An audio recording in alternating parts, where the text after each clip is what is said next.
और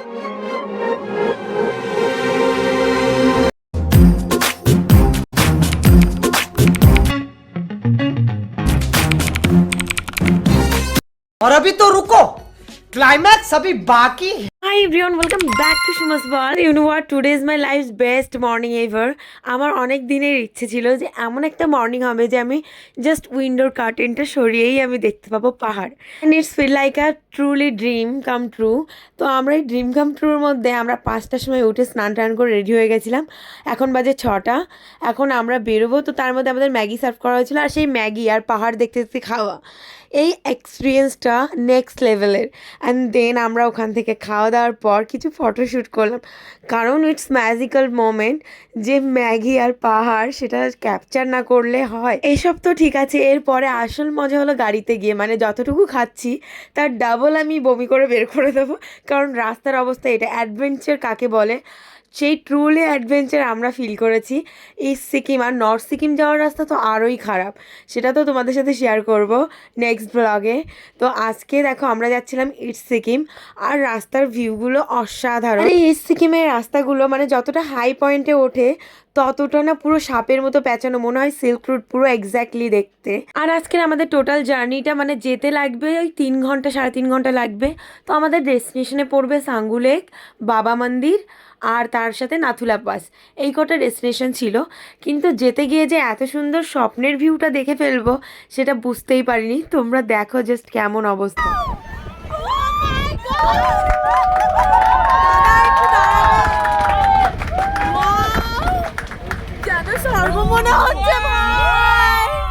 আর দেখে সত্যিই স্বর্গ মনে হচ্ছিল স্বর্গে চলে এসেছি, মহাদেবের দর্শন পেয়ে যাব।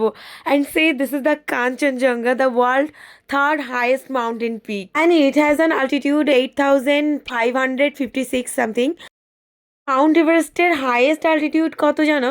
8849। দুদিন ধরে যেগুলো আমরা বইয়ের পাতায় পড়েছি ছোট্ট থেকে, সেগুলো যদি চোখের সামনে দেখতে পাওয়া যায় তার থেকে ভালো অনুভূতি আর কিচ্ছু হয় না। অ্যান্ড দিস মোমেন্ট আমরা শুধু ভাবছিলাম এগুলোকে ক্যাপচার করি, যত রিলস ভিডিও করিনি। কিন্তু এখানে না প্রচুর ঠান্ডা ছিল, আর যেহেতু ওখানে কাঞ্চনজঙ্ঘা, আর এই কাঞ্চনজঙ্ঘার যে বরফের হাওয়াটা আসছে না, মনে হচ্ছে হাড় হিম করা। কিন্তু ভিডিওর নেশায় আমরা সবাই জ্যাকেট ট্যাকেট খুলে হাত পা পুরো বেঁকে যাচ্ছে, তবু আমাদের ভিডিও করা বন্ধ হচ্ছে না, এতটা সুন্দর দেখতে ভিউ ছিল।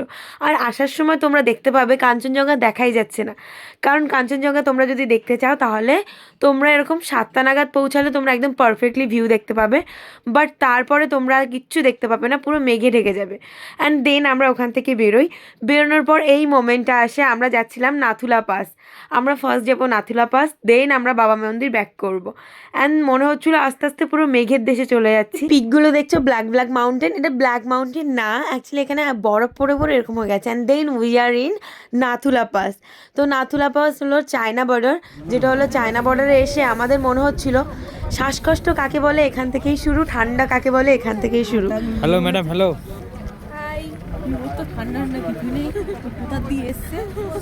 ঠান্ডা কি ভাই, ঠান্ডা লাগছে না ভাই। আর নাথুলা পাস গেলে তোমরা অবশ্যই মাফলার, মাস্ক এগুলো ক্যারি করবে, অক্সিজেন না হলে প্রচুর বিপদ হবে। মানে আমাদের তো নাক দিয়ে জল পড়ছে না রক্ত পড়ছে, কিছু বুঝতেই পারছিলাম না। ঠান্ডা এই দুজন হচ্ছে ঠান্ডা কাতুরে, এর কোনো ঠান্ডা নেই। এই একটা ও ঠান্ডা কাতুরে দেখছে কত ডিগ্রি। असंभव असंभव। ঝুট মত বল বেহেন, এত ঠান্ডায় আমার আঙুলগুলো বেঁকে যাচ্ছে, ওদেরও অবস্থা খারাপ। আর এই যে এইটুকু উঠতে মানে এই একটুখানি সিঁড়ি দিয়ে লাইন করা, ওই 30টার মতো স্টেপ, 30-40টা স্টেপ আছে। তো সেটুকু উঠতে গিয়ে আমাদের এতটা অক্সিজেন প্রবলেম হচ্ছিল সববার, যে আমরা ওখানে 10 বার দাঁড়িয়ে পড়েছি, দেন উঠেছি ওপরে। আর এই যে ঘরটা দেখতে পাচ্ছ আর এই পাহাড়টা, ওটা কিন্তু চায়না, ওটা অপোজিটে চায়না, আর এই সাইডে আমরা দাঁড়িয়ে আছি, এটা ইন্ডিয়া বর্ডার। আর ইন্ডিয়ার লাস্ট বর্ডারে আমরা দাঁড়িয়ে আছি। তার মধ্যে এতটা ঠান্ডার মধ্যে দাঁড়িয়ে দেখছিলাম ভিউটা। একটা কাকু, চাইনিজ যে কনস্টিটিউশনের যে লোকগুলো বর্ডারের আর্মি, ওরা এসে দাঁড়িয়েছিল ওখানে, আর উনি হাত নাড়িয়ে বলছে হাই হ্যালো। আমি বলছি কাকু মনে আছে তো করোনা ছুঁড়ে মেরেছিল, এবার দেখবে কোন ভাইরাস ছুঁড়ে মারবে, তুমি এখান থেকে বাড়ি ফিরতে পারবে না। আর এখানে এসে আরেকটা ইনসিডেন্ট ঘটেছিল আমাদের সাথে, মানে আমাদের ইন্ডিয়ান টাইম আলাদা, চাইনিজ টাইম দুটোই শো করছিল আমাদের। আমাদের ফোনের টাইম ছিল 12টা আর ওখানকার টাইম ছিল 2টো, মানে এরকম ডিফারেন্স ছিল। হঠাৎ করে দেখি ফোনের টাইম পাল্টে গেছে, আর তার মধ্যে আমাদের ব্রিদিং প্রবলেম হচ্ছিল, তো তার জন্য আমরা সুইট খাচ্ছিলাম।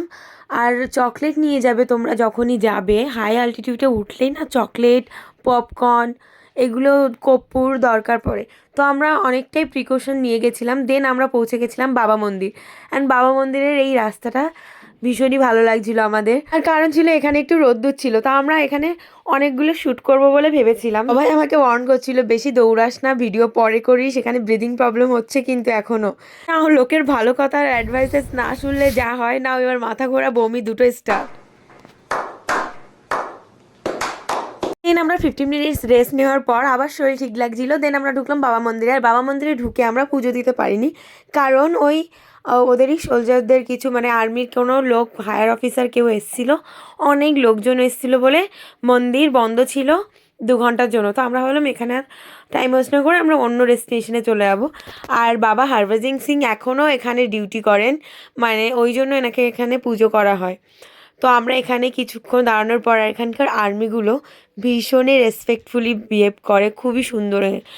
দেন আমরা আসি এই মেঘের দেশে। আমরা ফেরার পথে, এটা সাঙ্গুলেগের পাশে, এতটা সুন্দর জায়গা, পুরো মেঘ যাচ্ছিল ভেতর দিয়ে, কিন্তু ওই যে মাথার চক্কর লাগানো শেষ হচ্ছিল না, আর ভমিটিংও শেষ হচ্ছিল না। মনে হচ্ছিল আমি বমি করতে করতে এখানেই থেকে যাব। একটু ফ্রেশ ফিল হচ্ছে, আবার মাথা ঘুরছে, শরীরটা ভীষণই খারাপ করে ফেলেছিলাম আমি আজকের দিনে। তো মনে হচ্ছিল এবার আমি শেষ। তারপর আবারও বমি করে এবার আমরা পুরো ডেস্টিনেশনে ফিরবো। আর যাওয়ার সময় এই রাস্তাগুলো তোমরা দেখেছিলে, নিচে দেখা যাচ্ছিলো, আর এখন আমরা মেঘের দেশে। আর তার সাথে যদি এরকম সাউন্ড ব্যাকগ্রাউন্ডে বাজে তাহলে কেমন মনে হয় তোমরা ভাবো। এতটা সুন্দর মেঘের ভেতর থেকে যাচ্ছিলাম, অ্যান্ড দেন একটু শরীরটা বেটার ফিল মনে হচ্ছিলো এই ভিউটা দেখে। এই ট্রিপটাই অনেক অ্যাডভেঞ্চার করেছি, তো এই ট্রিপটা থেকে আমি তোমাদের একটা অ্যাডভাইস দেবো, life is too short, it's unpredictable things. তো তোমরা যারা ভাবছো যে ঘুরতে যাব না, যাও, কারণ বাড়ি বসে বসে ভাবলে হবে না, কারণ তোমরা চলে যাও আফটার 30, আফটার 40 তোমরা এই হাই অ্যালটিটিউডে উঠতে পারবে না। তো এখনও টিনেজার যারা আছো, প্লিজ বাইরে বেরোও অ্যান্ড ওয়েক আপ, কারণ এর পরে তোমরা যেতে পারবে না। আর গার্লস, তোমরা ভেবো না যে বিয়ের পর বর নিয়ে যাবে, কেউ নিয়ে যাবে না, এখনও টাইম আছে। মা বাবাকে রাজি করাও, বন্ধুদের সাথে বেরিয়ে পড়ো। আর আমাদের অ্যাডভেঞ্চার তো এখন শুরু হয়নি, নেক্সট অ্যাডভেঞ্চার তো শুরু হবে নর্থ সিকিম যাওয়ার সময়। ব্রো, অ্যাডভেঞ্চার কাকে বলে সেটা নর্থ সিকিম গেলেই বুঝতে। দেন আমরা হোটেলে ফিরে কিছু খেলাম, খেয়ে দিয়ে আমি তো একদম কেলিয়ে পড়েছিলাম।